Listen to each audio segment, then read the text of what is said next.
placas de ruas que indicam seu labirinto interior. Mas o grande e misterioso personagem, o bruxo criador e transfigurador, permanece atrás do labirinto, nunca totalmente revelado.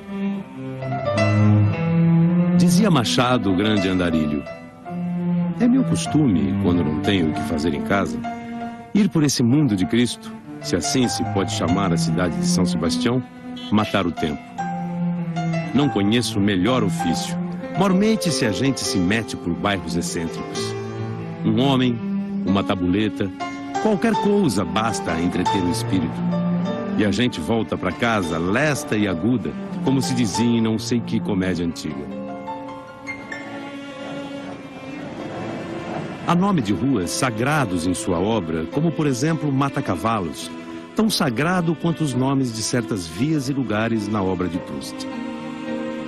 Não se trata, porém, de fazer aqui apenas um roteiro cartográfico das ruas de Machado. Elas são como sulcos de mistério e ambivalência, cabendo ao leitor percorrê-las em estado de ansiedade, indecisão e expectativa.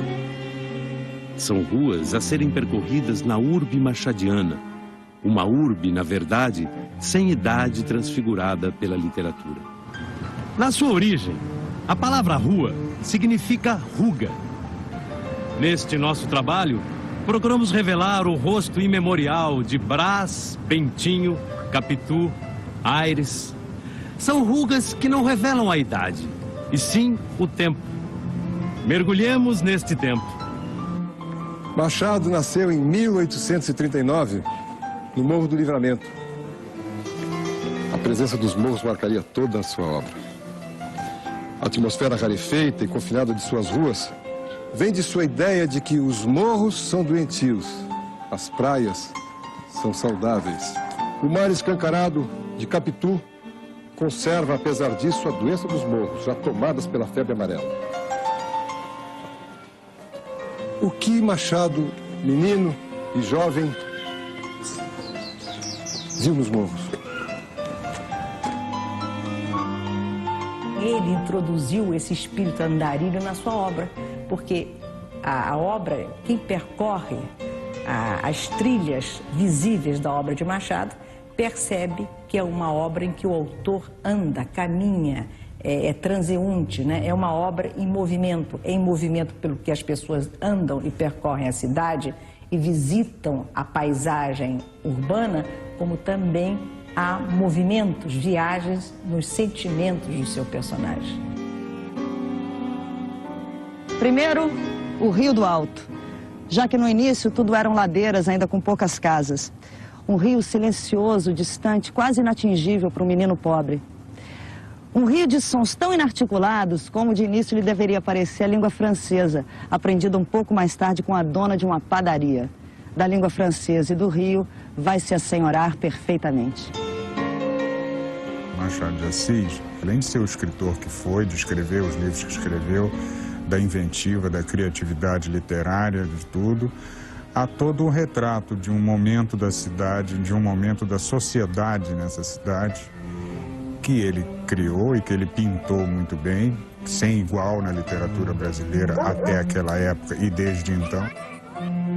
Seu rio percorrido palmo a palmo se transforma em palavras tão exatas e tão ajustadas que constitui um mapa especial. Um mapa geográfico-literário revelador da cidade inteira, território e alma. Por enquanto, espiemos os morros. O Rio de Janeiro, na obra de Machado de Assis, é, antes de mais nada, a capital federal. É certamente a única cidade cosmopolita no Brasil na época, ou seja, no século XIX. O Rio de Janeiro de Machado de Assis é basicamente a chegada da família real ao Rio de Janeiro, o apogeu, o declínio da monarquia, do primeiro e do segundo reinados, e a proclamação da República, e logo em seguida, né, as primeiras décadas da República Velha. É um Rio de Janeiro perdido no tempo, já se foi, mas que pode ser ainda encontrado no espaço, na geografia dessa cidade que se modernizou a duras penas. Quem caminha pelo Rio de Janeiro, sobretudo pelos bairros da Zona Norte ou pelas ruas comerciais do centro do Rio de Janeiro, ruas hoje, né, que fervilham de gente, ou ainda pela Lapa, pelo Catete, pelos palacetes de Laranjeiras e Botafogo, ainda pode encontrar, né, resquícios desse Rio de Janeiro.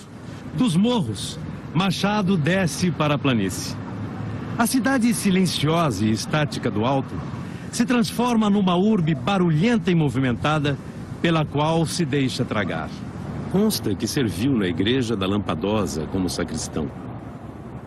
Do lusco-fusco da igreja, saía em plena luz para olhar os mostruários das livrarias, os sebos, para entrar no Real Gabinete Português de Leitura e na livraria Paula Brito. Sua vocação literária se revela.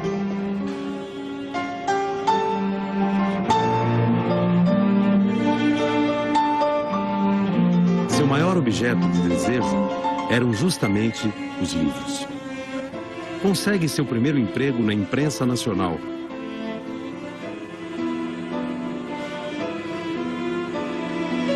Colabora na revista A Marmota, editada pela livraria Paula Brito. Está lançada sua carreira literária. A Rua do Ouvidor é a que mais atração exerce no jovem Machado e é a que, de resto, mais atração vai despertar nos seus personagens. Era, como ainda é hoje, uma rua pequena que, em linha reta, se poderia percorrer em 15 minutos. Mas a rua era tudo menos uma linha reta e só podia ser percorrida fazendo círculos. E o principal centro era a Rua do Ouvidor, né? Quer dizer, tinha 5 livrarias importantes e era mais ou menos um circuito diário para a intelectualidade da época. O Machado, depois da saída do Ministério, né, fazia esse circuito principalmente na livraria Garnier, onde ele ia diariamente durante uma grande época da sua vida. O nome da Rua do Ouvidor se confunde com o Rio de Janeiro daquela época. Em 1893, quando se cogitou da mudança da capital, escreve Machado: trata-se de mudar a capital do Rio de Janeiro para uma outra cidade que não fique sendo um prolongamento da Rua do Ouvidor. A Rua do Ouvidor é uma rua que está presente muito em qualquer literatura dessa época, que se passe nessa época, principalmente na literatura do Machado de Assis. É uma rua muito curiosa hoje. Se o escritor passeasse por ela, ia levar vários sustos seguidos. O primeiro, em que ele veria realmente a paisagem que ele conheceu, que é um trecho que vai mais ou menos ali da Bolsa de Valores até a Rua 1º de Março. Mas ao atravessar a Rua 1º de Março, ele ia entrar numa vertigem, numa espécie de uma cordilheira de prédios muito altos, com grandes bancos, sedes de bancos, sedes de seguradoras, cadernetas de poupança. A rua é tão estreita quanto foi na época do Machado de Assis, mas os prédios chegam a ter 30, 40 andares naquela região. De tudo isso, hoje sobraram coisas, principalmente o Largo de São Francisco, que acho que talvez seja o largo mais, ao mesmo tempo, português, pelo seu traçado e pelos nomes dos escritores que envolvem as suas ruas, imperial, pela presença ali dos monumentos da fase do Império, principalmente do Real Gabinete Português de Leitura, e também machadiano, pela atmosfera mais resguardada dessas ruas, e que tem a imagem um pouco do que eu acredito que seja a área mais machadiana que nós temos no coração do Rio de Janeiro. Naturalmente cansadas as pernas, meto-me no primeiro bonde que pode trazer-me à casa ou à Rua do Ouvidor, que é onde nós todos moramos. O bonde é o veículo por excelência machadiano. É nele que atravessa toda a cidade, cruzando-a confortavelmente. Polido e silencioso como o próprio Machado, há uma perfeita identificação entre os dois. É ele o grande herói de suas crônicas. Ao bonde e a Machado de Assis, dois seres peculiares, devemos a revelação da cidade machadiana. Bom, dos dois morros mais importantes do centro da cidade, demolidos já nesse século, foram o do Castelo e o de Santo Antônio. Do Castelo na década de 30, e o argumento é que ele atrapalhava a ventilação do centro, deveria ser colocado abaixo, inclusive junto com um conjunto dos jesuítas, o colégio, todo o casario, que certamente Machado de Assis percorreu pessoalmente também através da sua literatura. Esse morro hoje é mais ou menos o que seria nas imediações de Rua México, Graça Aranha, São José, toda aquela região de Antônio Carlos. Era um grande morro no centro que foi demolido por volta de 1938. O outro morro é o Morro de Santo Antônio, que já era um morro que não era muito urbanizado, ele era mais, digamos, a gente poderia hoje chamar de favelizado, eram pequenas moradias, quase favelas mesmo, que foram demolidas. Esse morro foi demolido na década de 70 para abrir lugar à esplanada de Santo Antônio, onde tem os prédios hoje da Petrobras, da Catedral e vários prédios muito altos. Parte, aliás, da terra desse morro foi para o aterro do Flamengo.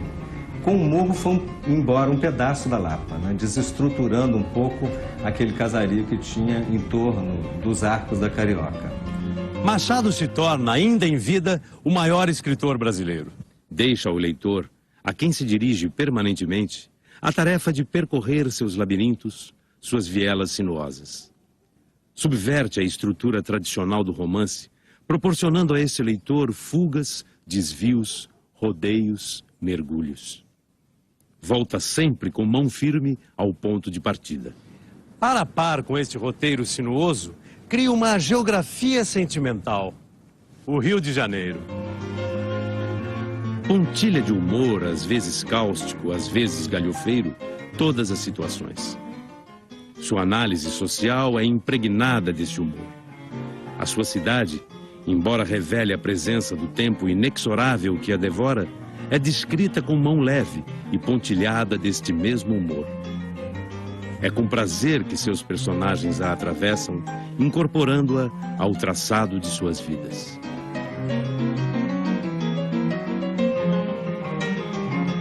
Machado, escrevendo exaustivamente em revistas e jornais, se torna um incansável cronista do Rio. Esses trabalhos se transformam em livros e coletâneas. Suas andanças pela cidade, seu olhar agudo atrás do pince-nez, dão-lhe substrato e autoridade para falar dos problemas urbanos. Arquitetos e urbanistas têm muito a aprender com ele. Prevê transformações futuras do Rio com visão de urbanista e premonições de vidente. Assim, fala na mudança da capital, dizendo que se isso acontecer, o Rio de Janeiro será a nossa Nova York. Comete enganos, diz que não levarão daqui a nossa Rua do Ouvidor. Na verdade, não a levaram, mas o verme machadiano a corroeu sem piedade. O que nela ainda palpita é um resquício do passado. Mas, acerta quase sempre, ele diz: um dia, quem sabe, lançaremos uma ponte entre esta cidade e Niterói. Uma ponte política, entenda-se. Nada impedindo que se faça uma ponte de ferro. E também, salvo se alguma companhia quiser introduzir, com melhoramentos, os Jogos Olímpicos, agora ressuscitados pela jovem Atenas. Outras vezes, estendendo o olhar pelo futuro adiante, vejo o que há de ser esta boa cidade de São Sebastião um século mais tarde, quando o bonde for um veículo tão desaparecido quanto a gôndola, e o atual chapéu masculino uma simples reminiscência histórica. Teria nascido nesta época a expressão bruxo do Cosme Velho? Bruxo sempre fora pelos sortilégios com que envolvia sua literatura, pelo poder quase diabólico de transfigurar a palavra. A expressão bruxo do Cosme Velho o fixa, entretanto, neste bairro. Um bruxo triste no final da vida.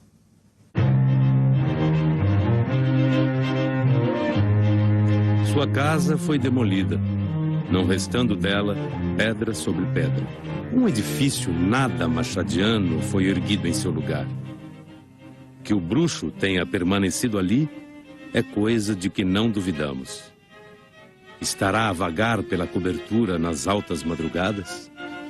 Tudo é possível em se tratando de Machado, travestido de tantos personagens, jamais revelado, oculto, bruxo. Machado de Assis era sábio no texto e na vida, porque deixou-se comover, tocar pelo fervor do jovem. E graças a esses cuidados, a essa atenção que ele concedeu aos jovens, ele entendeu que havia que fundar uma academia. Esse projeto foi concebido por moços brasileiros que acreditaram que o Brasil poderia ser um país mais cosmopolita, que fazia falta a defesa da língua, a defesa da cultura nacionais. O gênio de Machado pousou nesta mesa, esteve presente nessa mesa. Eu, às vezes, gosto de fazer muito discretamente, mas eu vou fazer uma confidência pública. Eu gosto de fazer assim, encostar minha cabecinha para ver se essa mesa mágica ilumina uma modesta brasileira. A Machado foi dado o gosto, ainda em vida, de ser considerado o maior escritor brasileiro. O filho de um mulato com uma portuguesa, síntese da raça brasileira, ascende literária e socialmente, tornando-se um grande escritor e, por que não, um grand seigneur. Em 1897, funda e preside a Academia Brasileira de Letras. Feliz academia que teve sorte de ter Machado de Assis como fundador. Ele deu a ela o melhor de si mesmo em todos os sentidos. A 1º de agosto de 1908, preside a sua última sessão. Se o Machado de Assis existiu, o Brasil é possível. Com um homem como Machado de Assis, não podemos nos permitir qualquer fracasso. A 28 do mesmo mês, faz seu último passeio pela cidade. Depois disso, prepara um quarto no térreo de sua casa, aonde ficará para morrer, o que vem a acontecer em 29 de setembro de 1908.